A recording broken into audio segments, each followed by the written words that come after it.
Hey, I'm Jon Gordon with Positive University, and I am here with Kelli Masters. Kelli is a sports agent for numerous professional athletes. Kelli, tell us about the work that you do. I think it's so fascinating and how you got into this in the first place. Thank you. I actually didn't grow up wanting to be Jerry Maguire, but that's what I do.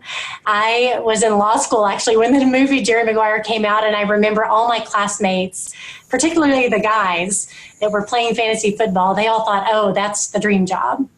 And it never really crossed my mind that that's what I would end up doing. I've always loved sports. I was an athlete growing up, but I didn't see it as a career path. And in law school, I actually found a niche working with nonprofit organizations. So while I became a litigator right out of law school and actually was in the courtroom, my passion or my sort of sanity, if you will, was working with nonprofit organizations.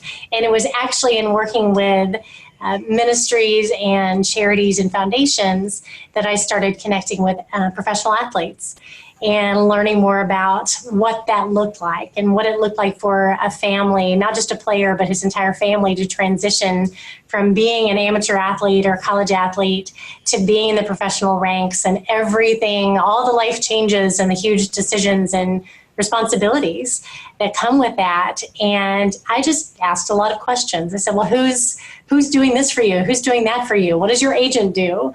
And in asking those questions and really spending a year praying about it and researching and digging into it, the more it just confirmed I had found my calling. I'd found where I'm supposed to be. So I manage a little over 30 athletes now in football, primarily football in the NFL, some baseball players. I just had a player that made his major league debut Saturday night in Houston, and that was thrilling, very exciting, and he had a great outing. Nice. And then I work with Olympians and a few other athletes in other sports that just have great stories that I connect with. So that's my day to day. I feel like I have a huge family, a lot of kids. I'm managing their lives and I'm advocating for them and protecting them and supporting them. What do you love about it? I love the relationships. I love, I used to say when I first got started that I had an opportunity to influence the influencers. And that was before influencer was a buzzword. I just knew that these young people were very gifted, had worked very hard, and were not being handed opportunities, but doors were being opened because of their God-given talent and because of their hard work and because they'd had great people supporting them all along the way. I saw how those young people in that position had such a great opportunity ahead of them and needed great people going forward that understood the business side of sports and could help them not only maximize their opportunities, but protect themselves and really decide what their legacy was going to look like. And that seemed to be missing from the sports agent industry when I first got started 14, 15 years ago. Understandably, every agent I knew was focused on the kill. They were focused on recruiting great players, doing big contracts, and then using that success to go recruit the next round of players. And there really wasn't a focus on the whole person and taking care of all the little details that come up in a professional athlete's life. And that's where I found my niche, was really carving out and saying, okay, I'm going to be that person, that lawyer, manager, publicist, whatever hat I need to wear, I'm going to be that person that a player and his family can count on no matter what they need. And if I'm not the best person to give them advice or to guide them in certain areas, I'm going to go find that person and be their go-to, and really take care of all the questions and all the details off the field so they can focus on being great on the field and continuing to grow their influence, if you will. So I love influencing influencers. I love praying with or speaking life and truth into my athletes and then turning around and hearing them use those same words or those same ideas that we've talked about in their interviews and when they're speaking to their teammates or to a school. I know that I'm making a difference in those athletes' lives. I may never reach millions personally, but I can reach millions by pouring into my athletes. That's really powerful. I know that during training camp, you were visiting all the various training camps, seeing your athletes. What's it like for them when they see you? They must just love having you there and just feel that love and support. Yeah, they do. And it's so, I think those are my favorite moments. And I love going to the games and seeing them on the field and supporting them while they're performing. But my favorite moments are being there during training camp when it's long, hard days. You've been to NFL training camps, and seeing their faces light up. And usually they'll come running across the field and give me a big bear hug or a high five. And it's just knowing that they've got someone there that's familiar, that's not judging them, that's not, trying to decide whether they're going to make the team or not, just someone there that loves them and supports them no matter what. And they know that I'm always in their corner, even if they make a mistake, even if they do something that maybe could cause problems for them. They know that I'm the one that can help them understand how to deal with those problems and clean up messes sometimes, but that I'm always going to be there for them. And so I think those moments are probably my favorite, even the low moments when players get cut or waived, or they go through an injury. And I'm not there to necessarily feel sorry for them, but I am there to cry with them and empathize with them and say, okay, let's move on to what's next. This is just a bump in the road. This is going to make you better. Let's figure out what's next together, and you've got this. And I know in those really dark moments that I'm meant to do this. Most agents in the sports world are men. So yeah. When you're there with your athlete, what are the other athletes thinking? Are they like, who is that? Who's this girl? Who's the woman? Like they probably. Yeah. I've been asked, are you a girlfriend? Are you a wife? Are you a sister? Are you a mom? Now I'm their mom's age. So who's your son playing? Which is scary. I could be their mother. And sometimes they feel like their mother. It's really interesting. My players are we have great relationships. They're very proud of me, which makes me happy. They're not embarrassed to have a woman advocating for them. And I think in the beginning when I started out, I was told that would be the case. I was told by mainly other agents, the guys are going to be embarrassed if other guys in the locker room find out that a woman is their agent. And I think I internalized that initially and almost felt like I had to apologize. Like, I hope no one gives you, any trouble for working with me. And it just wasn't true. It actually is. Most players now think it's fairly normal, very cool. I may look different. I may act differently from other agents, but that doesn't mean I'm less effective. In fact, a lot of times they just know they can call on me for anything, even to talk about things that maybe they wouldn't talk to a man about. And you have to realize too, a lot of players, less than you think, but a lot of players in the NFL were raised by single moms. And so they have great respect. Aside from what some people think, a lot of players have tremendous respect for women and view women as very strong and strong advocates. Plus, we have that nurturing side. And not to broad brush, but I feel like the traits that I bring to this profession and to the role that I play in my players' lives is unique and it's different. And in my opinion, it's stronger and better because I not only am a fierce advocate, I also am a very caring person. I care about the details, and I'm willing to juggle a lot of things all at once, like women tend to do, and try to get the job done no matter what it takes. And so I think I flipped the switch of thinking that I had to defend myself for being a woman in the industry and started seeing it as really an advantage. I love that. Turn what people think into an advantage because it really is in so many ways. I mean, it is. My mom was my best coach. She would have made an amazing agent. My wife is as strong as they come, right? If you want someone to fight for you, I would pick my wife over any man to fight. I know. And so they know you're going to fight for them. Yes, it's that sort of mama bear instinct. And it's funny, my father was an attorney. My mom was a second grade teacher, but she could out negotiate him every single time. And so I never went into law school thinking that I somehow was at a disadvantage because of my gender. I always saw it as a positive, and I had to remember that even when faced with opposition and with people telling me to my face. Sometimes we all deal with the thoughts in our head of we're not enough, or I'm not like that person, or we're comparing ourselves. People were actually saying that to me, that, well, you're a woman. I don't know if you can handle this huge contract. I don't know if you can deal with these general managers. It's an old boys network. I don't think you're going to be able to make it. And that was being said to my face. and you wouldn't think that would happen in this day and age, that women would be told you can't do something just because of your gender. Even now it's being said, or how long ago were those things being said? That was more common in the beginning, but I still hear it. Even a couple of years ago, I signed a player, a very good player, and 2 days later, his college head coach called his parents and said, "I can't believe you let your son sign with a woman."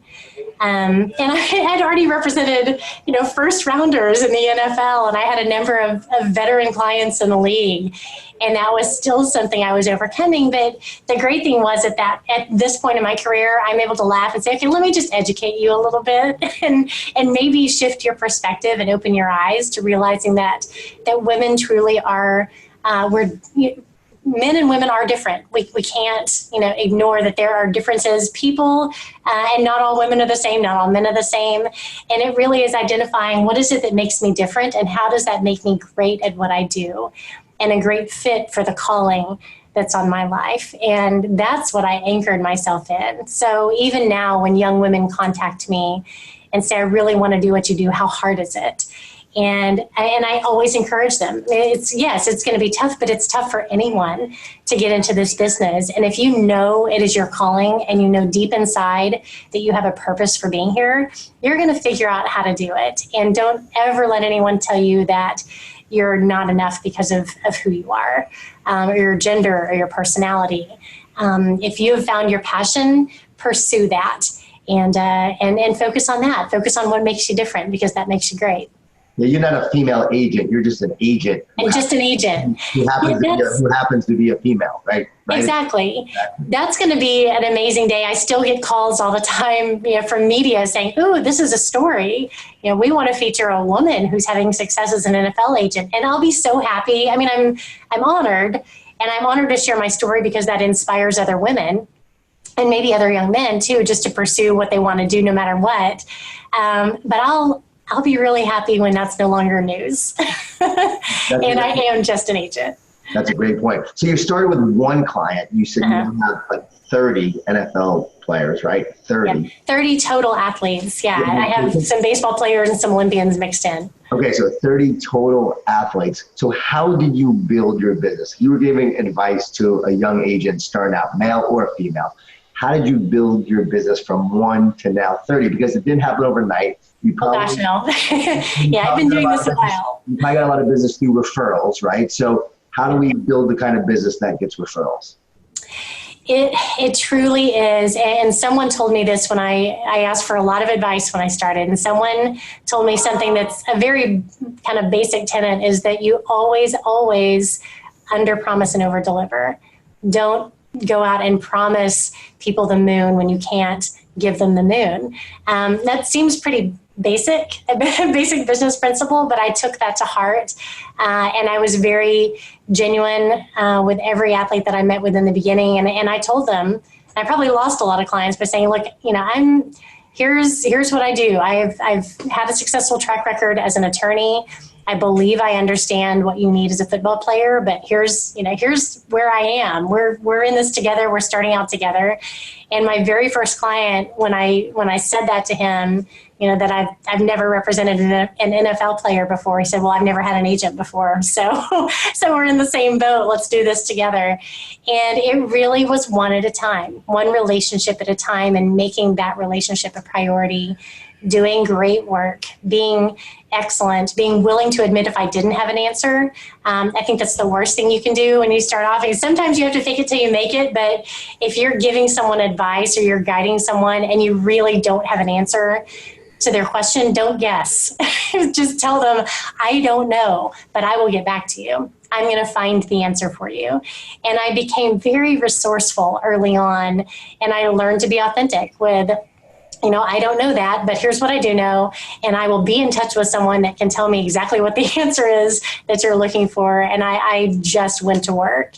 And to me, that was it. It was valuing relationships. It was being excellent and then being real about what I knew and what I didn't know. And then just being a constant student. To this day, I'm still learning. I still study the CBA. I still ask a lot of questions. I continue to really build my network, and by doing that, it's not just, LinkedIn, it's not just Facebook, it's real relationships and boots on the ground, going to events, going to places where I can truly sit down one-on-one and meet with people and build those connections. And so all of those things, I think, have contributed to my success. And I was willing to, it sounds crazy, but the first 5 years of being an agent, I didn't make a dime. Spent a lot of money, traveled a lot, spent a lot of time building relationships, serving clients who made it to maybe practice squad, but agents don't get paid when your player is just on practice squad. They actually have to be on the roster. So first 5 years, not a dime was coming in. 5 years? 5 years. And it's funny because I've had young people reach out to me and say, well, I want to get started in this business, but every job I've been offered is low paying. And I'm like, you got a paying job, like a paying offer to start in this business? That's remarkable.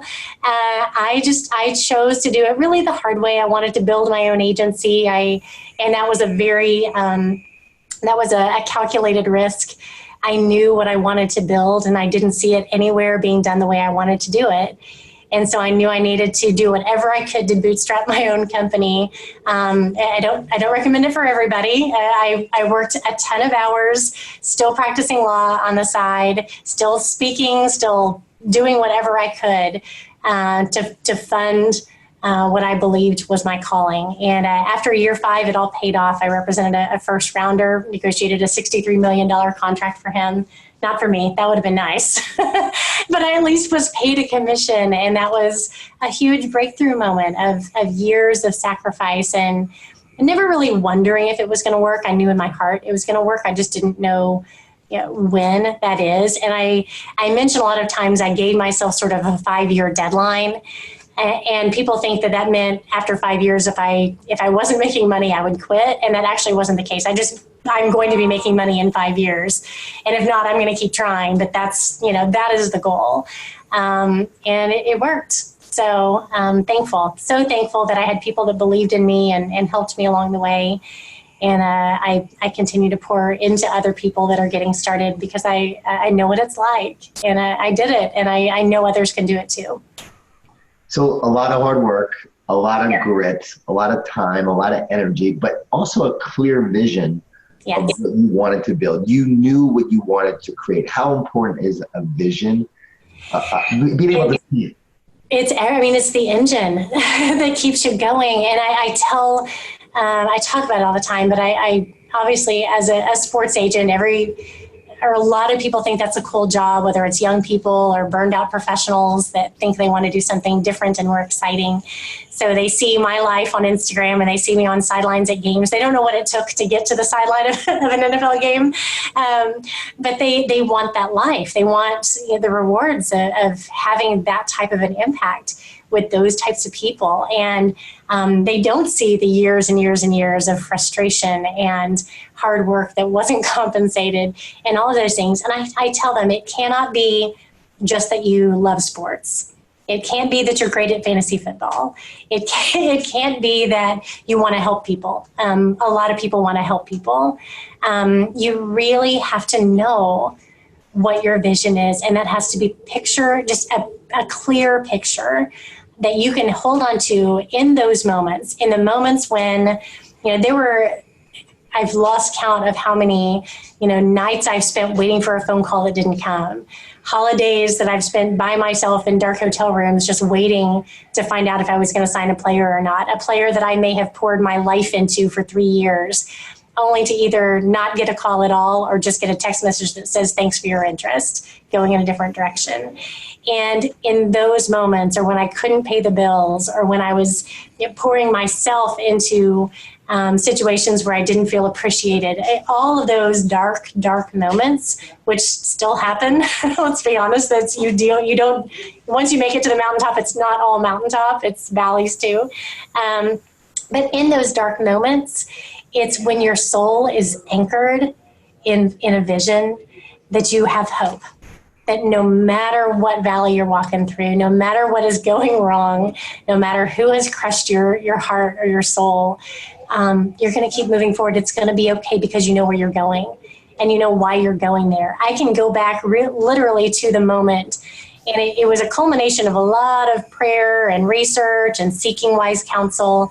But I remember the moment. And it came when actually there were two moments. The moment when I dropped my NFLPA certification application in the mailbox. I remember that moment. And I remember letting go of the envelope going, here goes my future. This is my future. I'm supposed to be doing this. This moment was supposed to happen for a reason. And then it was confirmed again. And it's funny because my mind goes back to these two moments all the time to stay anchored. I remember sitting in Washington, D.C. in a room full of about 300 or 400 men taking the NFL certification exam, which has a very low passage rate, by the way. It's lower than the bar exam. And sitting there taking the exam and going into it feeling anxiety, but also feeling inside myself so much peace that I was meant to be there, and so much responsibility that there were young men, and maybe at that time they were in middle school or elementary school, or maybe they were strapping on pads for the first time in their life, that someday they needed me to be ready to represent them and to protect them and to advocate for them. And I thought of those little boys and I thought of those families, and I thought, I have to pass this test because I need to be ready, for the 2020 draft. I need to be ready for those young men and those young boys that are going to need me to fight for them. And those are the two moments in time that anchor me. And I think you have to have that. You have to have a picture of where you're going. The other moment, and I've talked about this some too, is the year before I had my breakthrough. This was back when the NFL draft was at Radio City Music Hall in New York. And the year before, I had gone to New York for Christmas at the invitation of some friends. And we went to the, what's the show? Christmas Spectacular at Radio City Music Hall, if you've ever been to New York at Christmas. And I went to watch the show. And the show ended, everybody got up to leave. And I told my friends, I'm staying for a little bit. Can you just give me some time? And I sat in that balcony, and I'm getting emotional even thinking about it. I sat in that balcony and I pictured myself back there in April for the draft. And it didn't happen for a year, but almost a year and a half. But I saw myself, I closed my eyes and I saw myself back there at Radio City Music Hall, waiting in the green room with whoever my client was going to be, waiting to hear his name called.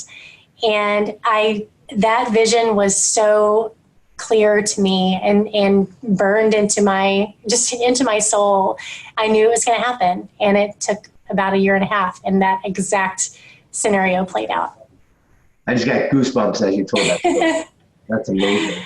It's not to say that everything that I've hoped and prayed for has come to pass yet. I still hang on to a lot of visions of things that I know where I want to go, and I know what God wants for me to set my eyes on, and I stay focused. And that's what keeps me going no matter what happens day after day. So you have a great client list, and you've built it through relationships. But the next question is, as you grow to 100 athletes, how do you maintain that level of relationship with 100 athletes? How do you grow your business? Do you have a vision for that and a plan for that? I do, and it's interesting. For a while, I just really wanted to keep things small because I didn't want to sacrifice the relationships. And truly, I like where we are now as an agency. Of course, I want to grow.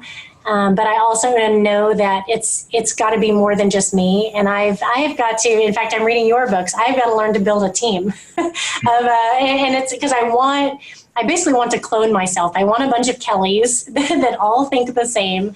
And I know that's not possible.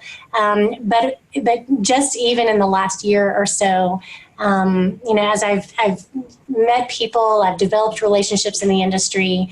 I can say this over the years. I think I've tried to push involving people with KMM, thinking that I needed to do that when really it wasn't time, it wasn't the right person, it wasn't the right fit. And I think it's so critical, at least I've learned when you're building a team, that you don't have to all think alike, but you do have to all have a shared vision and shared purpose and goals. And finally, I am starting to connect with people who I think have observed me over the years and observed my relationships and the way I do things in the industry, and identify with that and say, okay, that's what I want to be part of. And so I see us growing slowly, but very organically. And to be honest with you, I don't want for just me to manage 100 clients. I don't think I could spread myself that thin and do the job that I do now. But I do believe that over time we'll continue to expand the team of people, of like-minded people that are on the same page when it comes to how we do things, what we're trying to accomplish. And at that point, we'll be able to take on more clients. I just never want any of my clients to feel like they're being sacrificed for quantity over quality. Yeah, I was with a great mortgage company, Veterans United, and they said, we don't want to grow just to grow. We want to grow if growth is meant to happen. And yes. Right. So the growth is response to what we do and how we do it, but it has to be organic. And I'm with you. I never built anything or started anything or created anything new without knowing that I was supposed to do it next. It wasn't like what I wanted to do. It sort of came to me, and I said, okay, I had a vision first off, and then as the growing happened, I knew, okay, I'm supposed to take this next step now. But it was because someone said, hey, are you doing this? And can you do training? And can you do this? And it led to the next, but it wasn't like I wanted it. So I think that you're right on target too, in your culture and saying, okay, what do we stand for? Yeah. What do we believe in, and how do we do things? And then we just have to find people who share those same values about what we stand for, what do we believe in, and how do we do things? And those right people will come on and allow you to grow.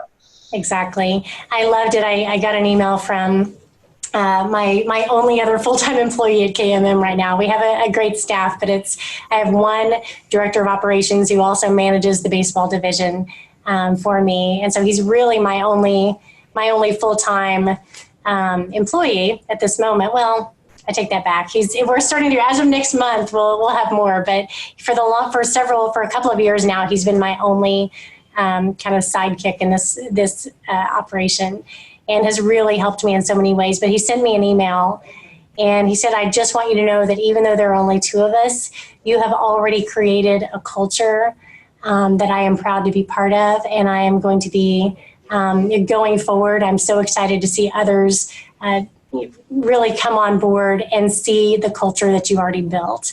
And that meant so much to me, that he was already proud of our company and proud of our team, even though there were just two of us, because I know we've laid a foundation. And I look back at even the large agencies now. William Morris Agency is one example. They've been around forever. But the first 10, 20 years, they were small. And that's okay. And if we stay smaller for a while, but it's built the right way, I'm perfectly fine with that. So you speak at a lot of conferences now. When you speak at conferences, what do you usually speak on? I have a variety of topics. Most of the time, it all comes back to purpose. My biggest obstacle that I've overcome in my life, and I have to be honest, it's still a battle, is fear. I grew up a very driven individual. I had to be the best at everything. I had to accomplish. I remember starting to carry a personal planner when I was about 6 or 7 years old, and I had my goals all written down. Everything through college was mapped out, but it was all very fear driven. I was deathly afraid of letting down my parents. of not being accepted or loved, of disappointing my coaches or teachers. And it was I lived very, very locked up in a lot of fear. And so I usually share my journey, my indirect journey to where I am now. But I talk about just how critical it is to make that shift from being fear-driven to really being driven by purpose, and having a vision and knowing, and I tell this to young people because it took me time to figure out. I finally knew I had a purpose. I didn't know exactly what it was, but I knew I had a purpose for being on this earth, and it wasn't just that I had to be afraid all the time of failure. I actually had a reason for existing, and I had a purpose that nobody else on the planet did. And I was able to identify that by continuing to take steps forward in the direction I knew I was supposed to go. So that's the general message is overcoming fear by shifting to purpose. And overcoming fear with action, with taking action. That's a lot of times you have to step out before the courage comes. You have to step out in faith, and then the strength and then the courage comes to you. But you cannot stay locked up. And for years and years, I really believe I was just locked up by fear. So that's the main thing. And then just really a couple of other messages, just encouraging people to fight in their own armor. That's what I call it. One of my favorite Bible stories is based on David and Goliath. And most people think that's because I'm the little guy fighting the giants. But I actually love what happens in the story before David fights the giant, where he goes in and the king gives him his armor and he walks around and, you can tell he's just not comfortable in the king's armor. And so he decides to go out just in his own strength and with the tools that he's used to using, the slingshot. And I focus on that part of the story, and I tell myself, Kelli, fight in your own armor. You don't need to have someone else's personality. You don't need to have someone else's skill set. You have everything that you need. Be great. Be a great version of yourself and believe that you have the tools, you have the personality, you have the skill and the wisdom and the knowledge. You have everything you need to be successful at what you're called to do. And I think that's a trap that a lot of people deal with, of comparing themselves or feeling maybe like an imposter. They don't trust who they are and who they're meant to be, and the skills and the things that got them where they are. They stop trusting that. They start comparing and saying, well, I'm not, for me, I used to look at other agents say, well, I'm not egotistical. I'm not loud. I don't approach things, the way other people do. My thought processes are different. But that didn't make me a lesser person, or a lesser agent for that matter. What makes me great as an agent is who I am and fighting in those strengths. So that's it. And then of course I've brought in to talk about diversity and the importance of diversity. And to be honest with you, I didn't set out to become a champion of diversity or a champion of, opportunities for women. It just happened. I found my calling. I pursued it with all my heart.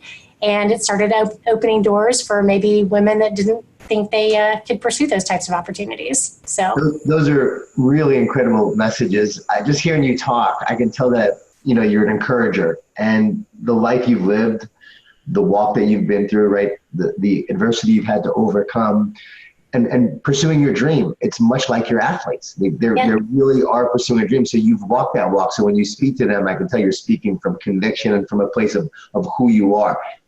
How often do you encourage them? Because I bet it's a lot. All the time. We have, and I do get them on the phone more than I thought I could with my younger generation guys. Most of them like to text or Snapchat. I do talk to them on the phone fairly regularly, or we Skype or FaceTime. We Snapchat. Our group, our KMM family group texts are epic. And I love it because they see me. Everyone kind of follows my lead, and I set the tone. So when I'll encourage them on an individual level, but also if something is going on, for example, this last Saturday when my pitcher, Josh James, got called up by the Astros, he was making his major league debut, huge, at Minute Maid Park for the reigning World Series champions, all eyes on him. he's facing Mike Trout. I mean, like unbelievable pressure. And that morning I sent out a group text to him and to all my football players and my Olympians. We were all on one group text and just said, hey, everybody, this is, Josh is making his major league debut tonight. Josh, we believe in you. You were meant for this moment. You've prepared your entire life. Now go have fun and just soak up every moment of this great opportunity that you've been praying for. And immediately everybody else started chiming in and even giving advice. Some of my NFL players were telling him, trust what got you there and focus on your fundamentals. And they were just like giving him advice and encouraging him. And I love that we've created an environment where it's not, every one of them are fierce competitors. But when it comes to the encouragement game, I think I would put us up against anybody because we know how important it is. I know how important encouragement and people pouring belief into me has been through my journey. And so I know that words matter, and I don't take it for granted. I do send a text to every single one of my athletes before every single game or performance and immediately after. And I don't say, oh, I'm so great for doing that. I just know how much I would need that. If I was stepping foot in front, on a field in front of millions of people, encouraging words are powerful. And so I think we've created that culture, and I'm excited to see that now continuing where they're even reaching out to each other one-on-one and praying together or encouraging each other. So we've learned so much about you. What are you excited about as you go forward? Like what's next? Oh my, I continue to be excited about who's coming on board, what lives we're going to be connected, to, and how we're going to impact others. There's so much that's still inside me that I want to accomplish. Not me personally. I want to see, a few years ago, I took a group of my athletes to Haiti and we served for a week. And we certainly enjoyed serving, and I think that the people that we served were grateful, but it impacted me. It impacted my players way more than I think the difference we made in the people. They all were inspiring. The Haitians were inspiring us with their joy and their gratitude.